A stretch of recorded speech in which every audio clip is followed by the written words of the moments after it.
le soleil venait à peine de disparaître derrière l'horizon, laissant un vent tiède balayer le bitume craquelé de notre allée, quand tout ce que je pensais savoir sur Léa a commencé à basculer.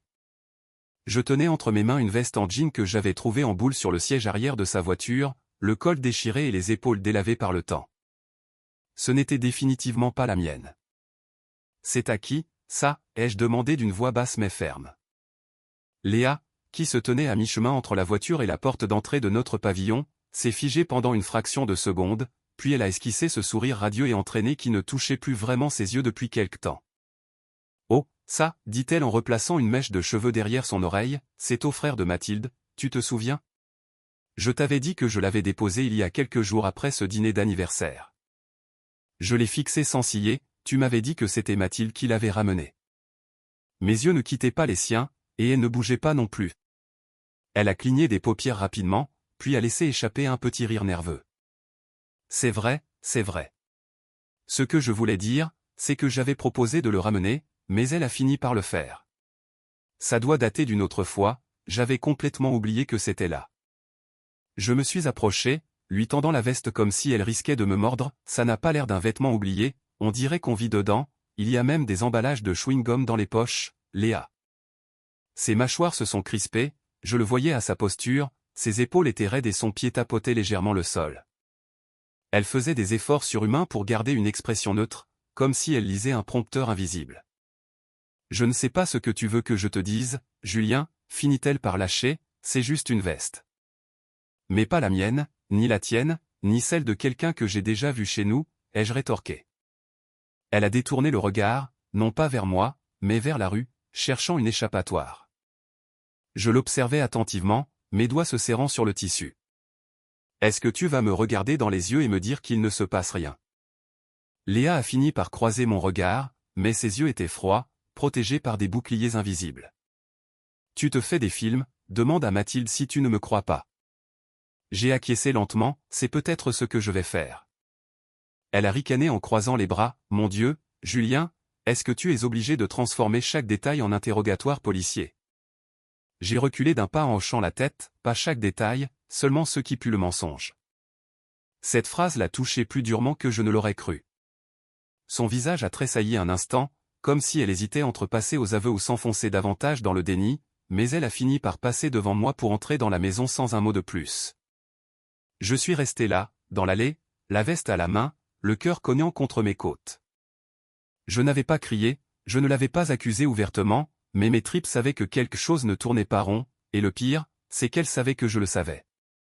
Ici, dans la banlieue de Lyon, la vie avait toujours été paisible, faite de longues routes, de gens honnêtes et de déjeuners dominicaux en famille. Je travaillais pour une entreprise locale de climatisation et de chauffage, 6 jours sur 7, rentrant vers 18h à moins qu'un client n'ait une chaudière en panne ou une clim qui fuit en pleine canicule. Léa, elle, était assistante dentaire. Elle était douée avec les gens, toujours souriante, le genre de sourire qui pousse les inconnus à se confier sans même s'en rendre compte. Nous n'étions pas riches, nous n'étions pas extravagants, mais je nous pensais solides, en sécurité. Désormais, cette veste trônait sur le siège passager de mon utilitaire comme une grenade dont la goupille venait d'être tirée.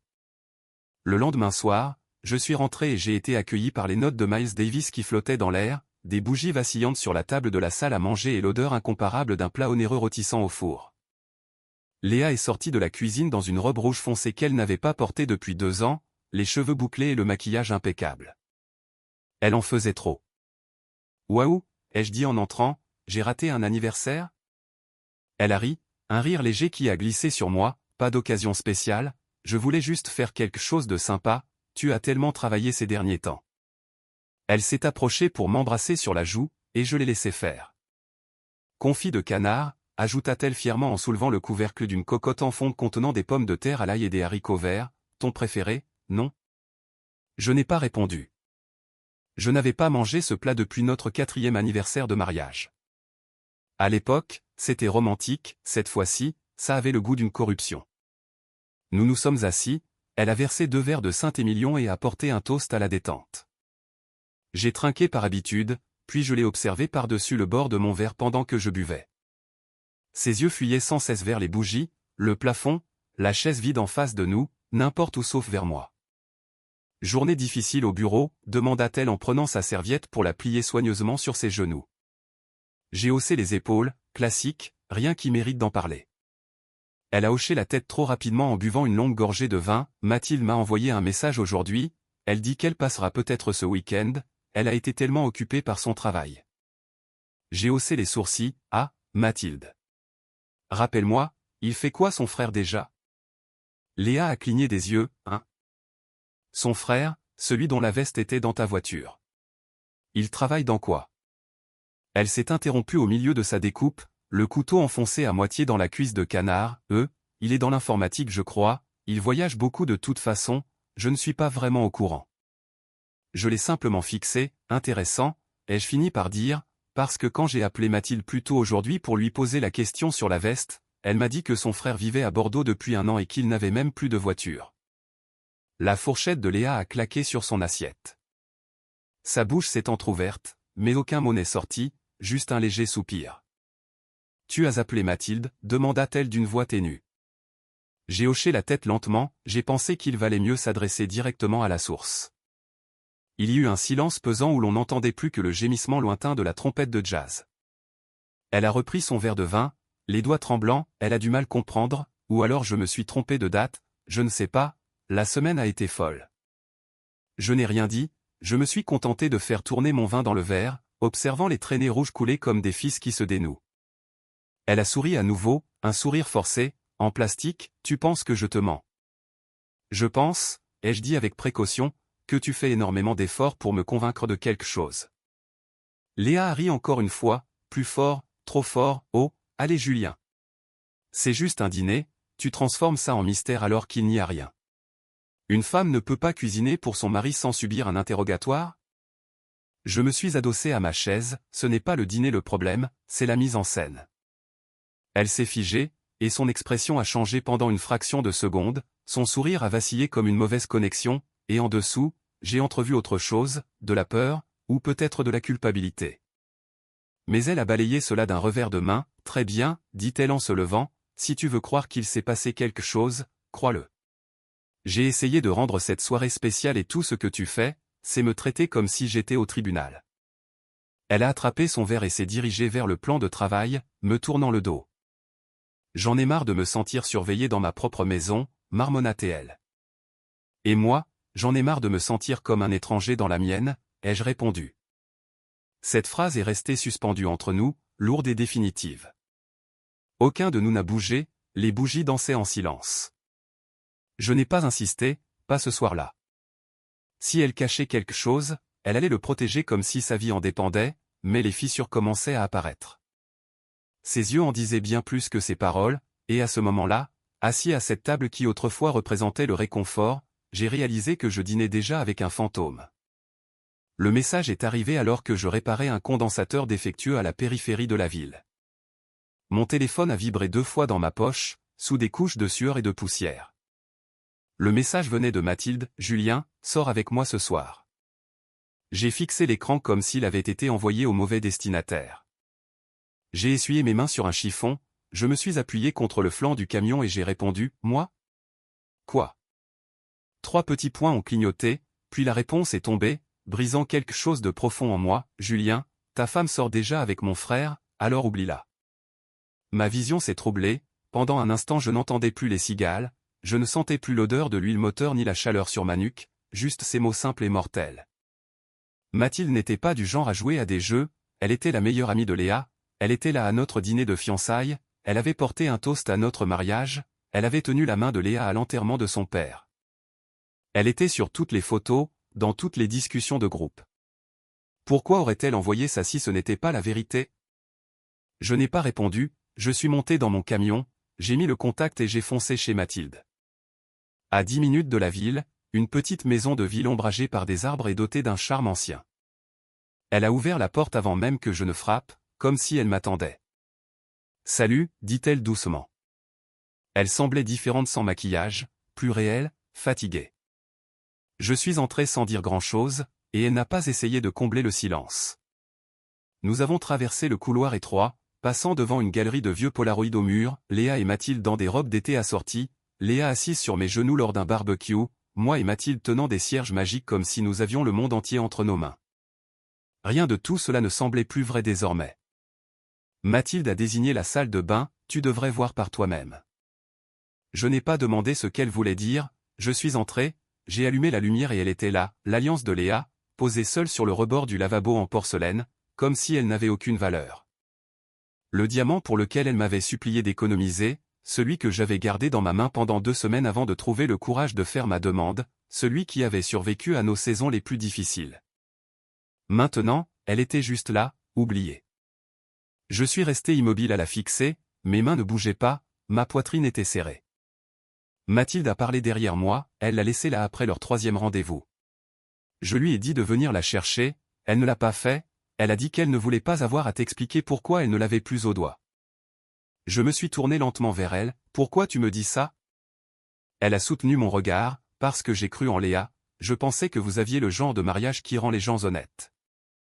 Je ne savais pas quoi répondre. Elle m'a menti à moi aussi, a ajouté Mathilde, elle m'a dit que vous étiez séparés, que tu voyais quelqu'un d'autre. Mon frère n'avait aucune idée qu'elle était toujours mariée, elle a tout inventé. J'ai hoché la tête une seule fois. Je suis désolée, dit-elle, la voix brisée, je le suis vraiment, je ne m'attendais pas à ça. Je me suis dirigé vers la porte, je me suis arrêté puis je l'ai regardée, merci d'avoir été honnête. Elle n'a rien dit, elle a juste hoché la tête, m'observant comme si elle espérait que je change d'avis et que je reste, mais je ne l'ai pas fait. Parce que ce soir-là, j'ai réalisé une chose simple et cruelle, on peut partager une maison, un lit, une vie, et ne toujours pas connaître la personne assise en face de soi. Quand j'ai franchi la porte d'entrée ce soir-là, j'ai été accueilli par le chaos.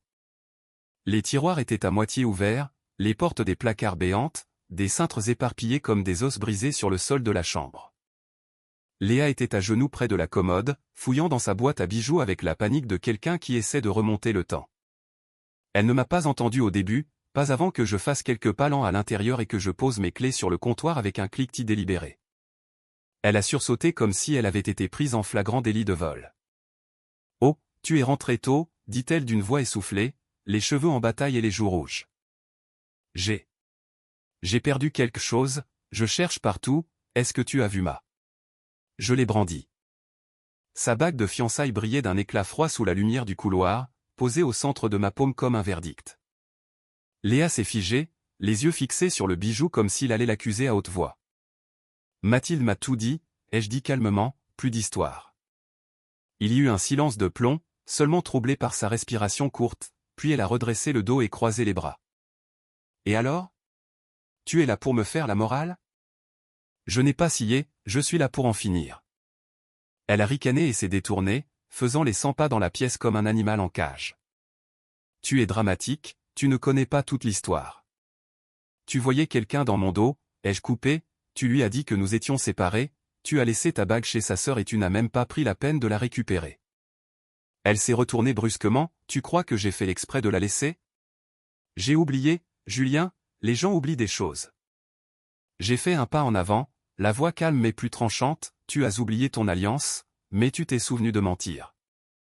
Son expression s'est tordue, puis elle a explosé, tu veux que ça devienne moche? Très bien, cracha-t-elle, on va tout partager à 50-50e, la maison, les comptes, tout. Je vais prendre un avocat. Je l'ai regardé, imperturbable, je ne te laisserai pas partir avec la moitié de ce que tu n'as pas pris la peine de protéger. Oh, s'il te plaît. Elle a ri amèrement. Tu crois que tu es la victime ici? Tu travailles, tu dors, tu répares des ventilos pour gagner ta vie. Ce n'est pas une vie, Julien, c'est une routine. J'ai hoché la tête lentement, et c'est toi qui disais aimer le calme, la routine, l'homme qui était toujours là. Elle a vacillé un instant, mais c'est reprise, tu n'as pas le droit de jouer les vertueux maintenant, siffla-t-elle, la voix étranglée, les gens s'éloignent, les mariages deviennent ennuyeux, au moins je n'ai pas tout gâché pour une fille rencontrée à la salle de sport. Ma mâchoire s'est serrée, je ne t'ai jamais trompé, Léa, même quand c'était dur. Eh bien, c'était peut-être ça le problème, murmura-t-elle. J'ai pris une grande inspiration, j'ai reculé et j'ai posé la bague avec précaution sur la table basse entre nous. Tu peux la garder, la gager, la faire fondre, ça n'a plus d'importance. Elle est restée immobile, les bras croisés comme un bouclier. Je me suis dirigé vers la porte, elle a crié derrière moi, la voix tremblante, « Qu'est-ce que tu vas dire aux gens ?» Je ne me suis pas retourné, la vérité. Et je l'ai laissée là, seule dans une maison qu'elle avait déjà brisée, la bague brillant sur la table comme si elle appartenait à quelqu'un d'autre. Le bureau sentait le café et la vieille colle à moquette. C'était l'un de ces cabinets d'avocats lyonnais qui avait l'air plus luxueux sur les photos qu'en vrai. Mon avocat, Maître Morel, avait le regard fatigué d'un homme qui avait vu trop de mariages s'effondrer dans des salles de conférence comme celle-ci. Sa voix était calme, comme s'il lisait un texte archi connu. « Je vais être honnête avec vous, Julien, dit-il en faisant glisser un dossier sur la table, les tribunaux n'accordent pas de victoire nette juste parce que quelqu'un se sent trahi. Il nous faut des preuves tangibles. » J'ai hoché la tête, les dents serrées, elle me l'a avoué verbalement. Morel a soupiré avant de s'adosser à sa chaise. « Malheureusement, ce n'est pas suffisant devant un juge. Vous dites qu'elle a triché, elle dira que vous avez mal compris. C'est votre parole contre la sienne, à moins qu'il n'y ait des documents, des photos, des vidéos, des SMS, des données de localisation, quelque chose qui montre clairement l'infidélité. » Il a ouvert le dossier, à l'intérieur se trouvaient les premières pièces, la répartition des actifs et, ironiquement, notre photo de mariage épinglée à un rapport. Léa y était parfaite, le menton légèrement tourné vers moi, ce sourire répété 1000 fois. « Vous avez un dossier correct, » poursuivit Morel, « mais si nous voulons que la division des biens penche significativement en votre faveur, il nous faut un levier, une preuve. » Je n'ai rien dit d'abord, puis j'ai posé la seule question qui comptait, « Est-ce que vous pouvez me recommander quelqu'un pour obtenir cette preuve ?» C'est ainsi que j'ai rencontré Vincent.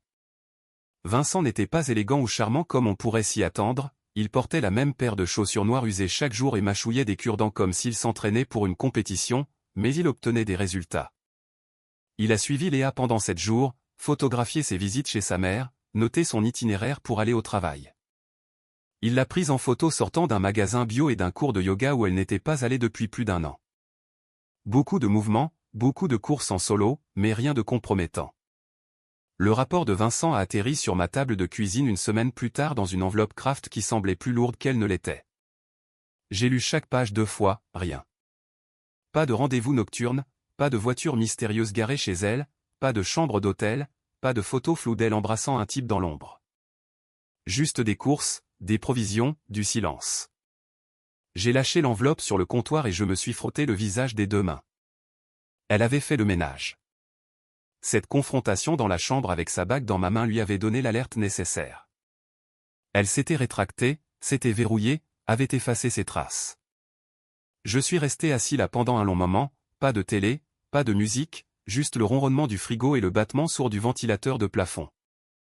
Morel m'avait prévenu que cela pouvait arriver, une fois qu'ils se savent surveiller, ils disparaissent, avait-il dit, et à moins qu'elle ne fasse une erreur ou que quelqu'un parle, nous n'avons rien. J'ai fixé l'enveloppe et j'ai senti le poids de ma propre erreur. Trop vite, j'étais allé trop vite. Mes tripes voulaient justice, mais la justice ne se base pas sur l'instinct, elle se base sur les preuves. Et pour l'instant, je n'en avais aucune, juste un dossier qui s'épaississait et une femme qui savait exactement comment se cacher derrière la vérité qu'elle refusait de dire. C'était un jeudi quand j'ai franchi la porte et trouvé des cartons empilés comme une barricade dans le salon. Léa se tenait au milieu de tout ça, emballant l'un de ses cadres dans du papier bulle comme si elle préparait de longues vacances et non un effondrement. Elle n'a pas bronché en me voyant, jetant juste un bref coup d'œil par-dessus son épaule comme si j'étais un simple contretemps. J'ai pensé que je devais prendre de l'avance, dit-elle d'un ton léger, presque joyeux, ça ne sert plus à rien de prétendre, n'est-ce pas? Je n'ai pas répondu, je suis passé devant les cartons et j'ai posé mes clés sur la table. Elle portait un de ces sweats à capuche surdimensionnée qu'elle ne sortait que lorsqu'elle voulait avoir l'air innocente, ça ne marchait pas. « Tu emménages avec lui ?» ai-je demandé d'une voix monocorde. Elle a laissé échapper un rire bref, « Mon Dieu, non. Je ne suis pas stupide. Je retourne chez mes parents pour l'instant, ils sont ravis d'ailleurs, ils pensent que tu as perdu la tête. » Elle a même mimé les guillemets avec ses doigts. Je me suis appuyé contre l'îlot de la cuisine et j'ai croisé les bras. « Tu crois vraiment que tu mérites la moitié de tout ?» Léa s'est tournée lentement, tenant une aquarelle encadrée comme un bouclier. « Ce n'est pas ce que je mérite, Julien, c'est ce qui est juste. On a construit cette vie ensemble, alors oui, je prendrai ma part. » « Tu n'as pas construit cette maison, ai-je dit, tu l'as décorée. » Sa mâchoire s'est crispée un instant, mais son sourire n'a pas disparu. « Je sais que tu es en colère, tu te sens trahi et c'est normal, mais ce n'est plus une question de sentiment maintenant, c'est du business. J'ai serré les dents, tu veux dire le tribunal. Elle a acquiescé avec ce sourire suffisant toujours scotché aux lèvres, exactement. Mon avocat dit que le juge fera probablement du 50-50e, surtout sans preuve solide. Alors à moins que tu n'aies une caméra cachée ou des aveux signés, je te suggère de te faire à la réalité. Je n'ai pas parlé, je n'ai pas argumenté, je l'ai juste regardé scotcher un autre carton et écrire « chambre » au marqueur sur le dessus. Tu es terriblement calme, dit-elle en me regardant de côté. Je ne suis pas calme, ai-je répondu, j'ai juste fini de gaspiller mes mots. Cela semble l'amuser, elle a haussé les épaules en mettant son sac à l'épaule et en attrapant un petit carton sous le bras. Eh bien, dit-elle en s'arrêtant à la porte, ça devait finir par arriver. On a tous les deux changé, tu ne t'en es juste pas rendu compte avant que quelqu'un d'autre ne le fasse. Elle n'a pas attendu de réponse, elle est sortie, ses clés cliquetant dans sa main, la porte se refermant derrière elle comme un point final. Je suis resté dans le silence pendant un long moment, entouré de cartons à moitié pleins de cette vie que nous avions prétendu partager. Son rire résonnait encore faiblement sur les murs comme une fumée qui ne s'était pas dissipée, mais maintenant la maison semblait différente, plus vaste, plus froide. Et dans ma poitrine, quelque chose de plus sombre s'agitait, pas de la rage, pas de la tristesse, mais du ressentiment, profond, calme, enroulé comme une tempête qui n'avait pas encore éclaté mais qui ne saurait tarder. Si vous m'écoutez toujours, s'il vous plaît, cliquez sur le bouton j'aime de cette vidéo. Mathilde a ouvert la porte plus lentement cette fois, elle n'a pas souri, s'est juste écartée pour me laisser entrer dans son salon modeste où la lumière pénétrait à peine à travers les rideaux tirés. Une tasse de thé à moitié vide refroidissait sur la table basse, sa maison sentait la cannelle et la culpabilité. Je ne pensais pas avoir de tes nouvelles sitôt, dit-elle d'une voix basse. J'ai hoché la tête et je me suis assis sur le bord du canapé, je dois te demander quelque chose, et je veux une réponse franche. Mathilde s'est assise en face de moi, croisant les mains sur ses genoux comme si elle se préparait à un choc. D'accord. Est-ce que ton frère savait que Léa était mariée, ai-je demandé en l'observant de près. Ses yeux ont fui, elle s'est mordu la lèvre. Mathilde. Elle a dégluti difficilement, non, il ne savait pas. Je me suis adossé, la mâchoire serrée. Elle lui a dit que vous étiez séparés, poursuivit-elle, elle a dit que c'était fini entre vous depuis longtemps, il l'a cru, et moi aussi au début. Je n'ai rien dit. Il ne l'a su que la semaine dernière, ajouta-t-elle doucement, ce soir-là où tu es venu, je lui ai tout dit. Il s'est senti mal, il a dit qu'il ne l'aurait jamais touché s'il avait su. J'ai fixé l'écran noir de la télé, observant mon reflet flou dans la vitre. Et maintenant il a honte, dit Mathilde, il ne veut pas d'ennui, mais il veut s'excuser. Auprès de moi, ai-je demandé sans la regarder. Elle a hoché la tête, oui, il a dit que si tu acceptais de l'écouter, il viendrait. Il n'est pas fier de lui, Julien. Je n'ai pas besoin qu'il soit fier, ai-je dit, j'ai besoin qu'il soit honnête. Mathilde s'est penchée en avant, les coudes sur les genoux, ce n'est pas un mauvais bougre, il s'est fait embarquer dans un truc tordu, Léa vous a menti à tous les deux. Je me suis frotté la nuque, fatigué d'une fatigue plus vieille que moi. Dis-lui de venir me voir, ai-je dit, s'il est assez homme pour ça. Mathilde n'a pas bronché devant la dureté de ma voix, elle a juste hoché la tête, il le fera. Nous sommes restés là un moment, avec pour seul bruit le ronronnement du frigo et le tic-tac d'une horloge murale marquant le temps que nous ne pourrions jamais rattraper. Elle m'a regardé pendant une longue seconde puis a demandé, « Est-ce que tu la détestes ?» J'ai expiré lentement, « Non, j'ai juste arrêté d'avoir besoin qu'elle me dise la vérité. » Mathilde a hoché la tête à nouveau comme si elle comprenait cela mieux qu'elle ne le souhaitait. « Tu sais, dit-elle doucement, il y a eu des moments où elle t'a vraiment aimé, je l'ai vu. » Oui, ai-je murmuré, elle m'a aimé jusqu'à ce que quelque chose de plus brillant apparaisse. Elle n'a pas discuté. Je me suis levé pour partir, Mathilde m'a suivi jusqu'à la porte en silence. Je me suis arrêté là, la main sur la poignée, merci, ai-je dit à voix basse, de ne pas avoir gardé son secret. Elle a esquissé un petit sourire las, je n'ai jamais signé pour mentir à sa place. En ressortant dans l'air frais de la soirée, j'ai réalisé que je ne ressentais ni soulagement, ni clarté, ni même de la colère, juste cette résolution sombre qui s'installait dans mes os comme un long hiver. Elle lui avait menti, elle m'avait menti, mais maintenant, son histoire n'était plus la seule qui serait entendue. On a frappé à la porte juste après le coucher du soleil. J'étais en train de réparer la moustiquaire de la porte arrière, un truc que je voulais faire depuis des mois mais pour lequel je n'avais jamais eu le temps jusqu'à maintenant. Le soleil jetait de longues ombres sur le sol de la cuisine et la maison était assez calme pour que j'entende la vieille horloge au-dessus du frigo. 3 coups fermes, pas agressifs. Je suis resté là une seconde à écouter, puis j'ai ouvert la porte. Adrien se tenait sur le perron, les mains dans les poches d'une veste en jean usée, les épaules voûtées comme s'il essayait de se faire plus petit. Son visage était plus émacié que sur les vieilles photos de Mathilde, avec plus de rides autour des yeux, comme quelqu'un qui n'avait pas bien dormi. « C'est toi Julien » demanda-t-il d'une voix basse.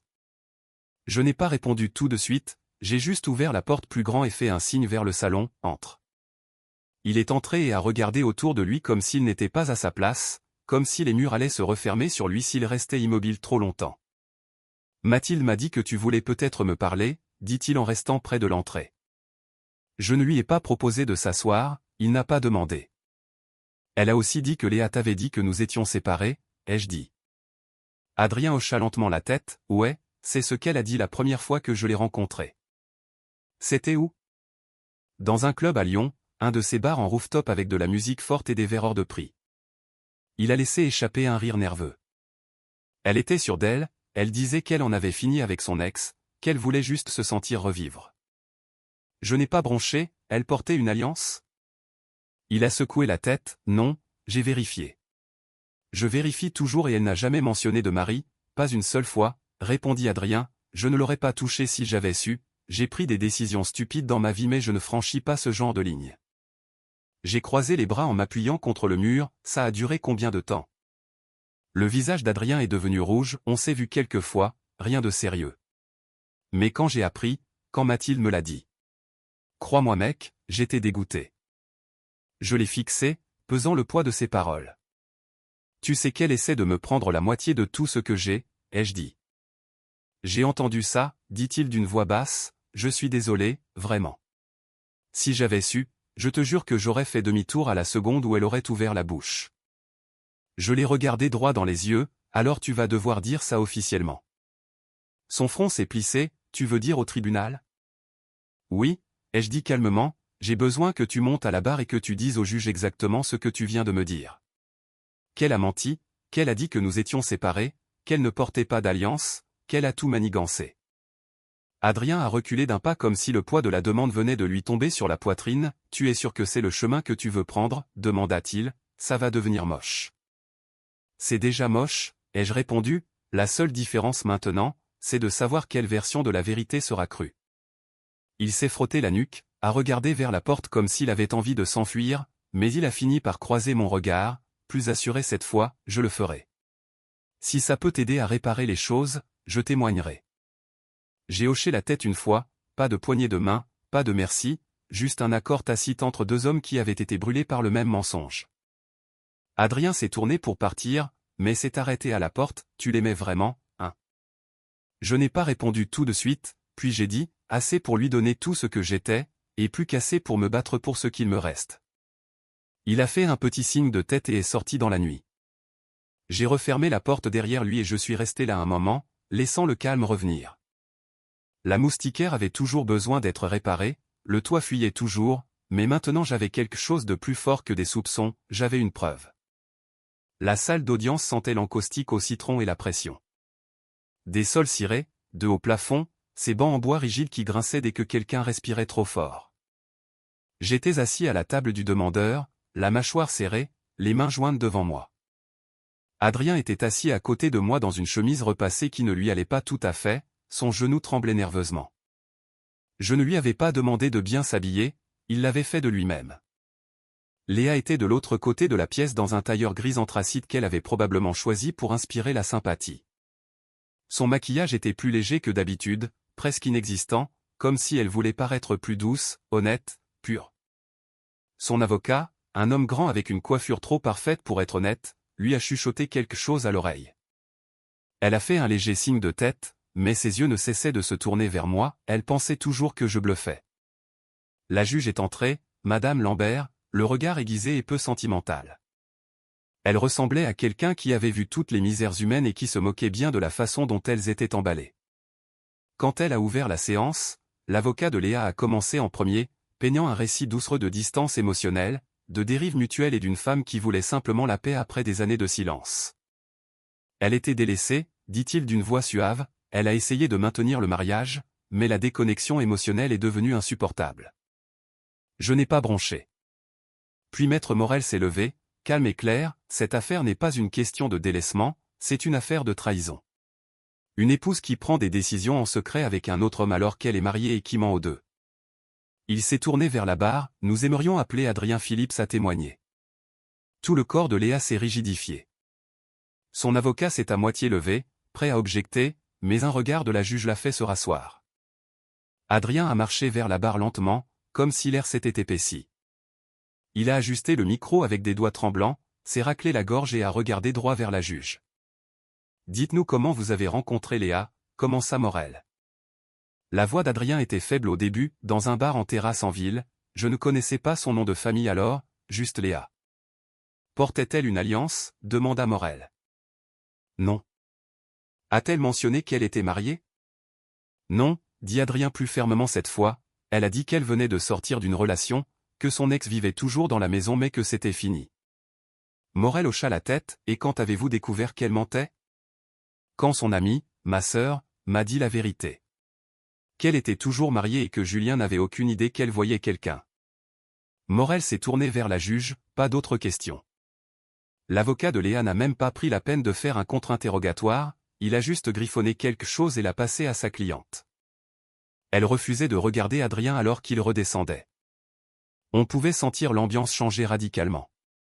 Son avocat s'est levé en ajustant sa cravate, « Madame la juge, nous aimerions demander un accord révisé, 60% pour monsieur et 40% pour ma cliente. » La juge Lambert a haussé un sourcil.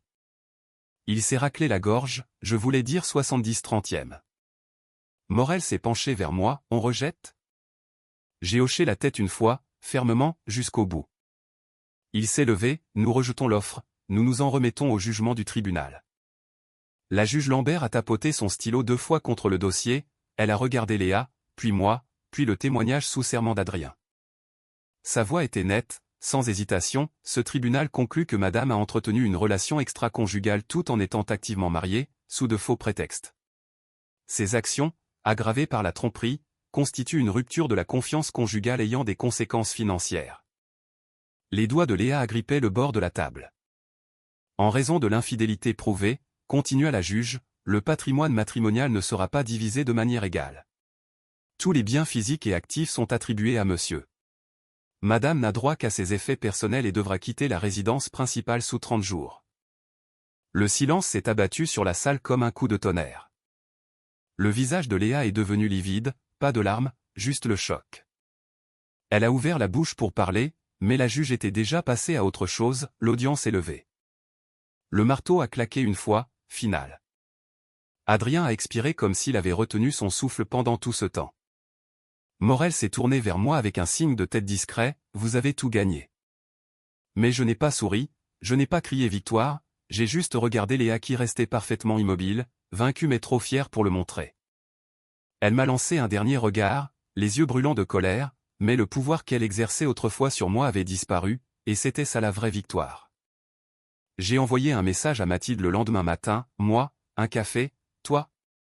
On s'est retrouvés dans un petit café calme niché derrière une librairie d'occasion en centre-ville, un de ces endroits où la lumière est toujours tamisée, où l'air sent la cannelle et l'encre, et où le monde extérieur semble avancer un peu plus lentement. Elle était déjà à la table du coin quand je suis arrivé, buvant quelque chose dans une tasse en céramique, les mains serrées autour comme si elle avait besoin de chaleur. « Salut », dit-elle en se levant pour m'accueillir, « tu as l'air plus léger. » J'ai haussé les épaules, le divorce est fini. « Ouais », dit-elle doucement en se rasseyant, « j'ai appris ça. J'ai commandé un café noir, rien de compliqué. » Nous sommes restés assis en silence pendant 1 minute, écoutant le cliquetis des tasses et le jazz discret qui s'échappait des enceintes au plafond. Puis Mathilde a dit, « Tu sais, j'ai beaucoup réfléchi à la façon dont tout ça est arrivé. » Je l'ai regardé, je ne sais pas, admis-elle, Léa et moi, on se disait tout avant, et à un moment donné, elle a juste commencé à cacher des parties d'elle-même à moi, à toi, à tout le monde. Je suis resté silencieux, lui laissant le temps de poursuivre. Je ne pense pas qu'elle ait commencé avec l'intention de te blesser, continua Mathilde, je pense qu'elle s'est juste lassée d'être celle qu'elle était censée être, et un petit secret s'est transformé en une centaine d'autres. J'ai remué mon café lentement, elle mentait si facilement, ai-je dit, comme si c'était naturel chez elle. Mathilde hocha la tête, parfois, les gens se brisent d'une manière qu'ils ne comprennent même pas, et ils commencent à faire des dégâts juste pour ressentir à nouveau quelque chose. Je l'ai regardé et pour la première fois depuis longtemps, je ne ressentais plus d'amertume, même envers Léa, juste de la distance, comme si cette partie de ma vie avait été poussée vers une autre rive. Merci, ai-je dit, de ne pas l'avoir couverte, d'avoir pris position. Tu ne méritais pas qu'on joue avec toi comme ça, dit Mathilde, et Adrien non plus. J'ai pris une gorgée de mon café, il était chaud, amer, exactement ce dont j'avais besoin. Elle est toujours ton amie, ai-je demandé, non pas comme une question mais comme un constat. Mathilde a regardé par la fenêtre, plus vraiment, plus maintenant. Certaines personnes s'éloignent tellement de la carte qu'on ne peut plus les suivre pour les ramener. On est resté là un moment sans plus rien dire. Toutes les histoires ne finissent pas par un pardon, parfois elles finissent par une compréhension, et c'est suffisant. Cela fait 3 ans maintenant. La maison où je vis n'est pas grande mais elle est calme, avec une lumière douce le matin et un jardin qui survit tant bien que mal aux étés lyonnais. Il y a de nouveau des rires dans la cuisine, de vrais rires, et des tasses de café avec des traces de rouge à lèvres qui ne me tordent plus l'estomac. Mathilde s'est installée progressivement, comme un souffle qui s'apaise après un long soupir. Pas de cérémonie, pas de précipitation, juste 2 personnes qui en ont assez bavé pour savoir ce que signifie la paix quand elle arrive enfin. On ne parle plus beaucoup de Léa. Parfois, quand son nom apparaît dans une histoire d'amis communs, Mathilde me jette un regard pour voir si je grimace, mais ça n'arrive plus, ça n'est pas arrivé depuis longtemps. J'ai entendu dire que Léa s'était remariée peu après le divorce, un type de Lyon. Ça a duré 9 mois. Puis un autre homme, plus jeune cette fois, qui est parti après 6 semaines. Une amie m'a dit qu'elle vivait de nouveau chez sa mère, blâmant le monde entier pour ces hommes qui ne la comprennent pas. Mais moi, je ne ressens plus rien pour elle, ni haine, ni regret, juste une forme de distance apaisée, comme regarder une vieille photo de quelqu'un qu'on a connu avant que tout ne change. Parce que c'est tout ce qu'elle est maintenant, un chapitre que j'ai relu une fois et que j'ai rangé définitivement. Mathilde m'a dit un jour, on n'attire pas ce qu'on veut, on attire ce qu'on est. À l'époque, je ne comprenais pas, maintenant si. À l'époque, j'étais juste un homme qui essayait de maintenir une vie avec quelqu'un qui avait déjà lâché prise. Maintenant, je suis avec quelqu'un qui l'a construit avec moi, et ça change tout.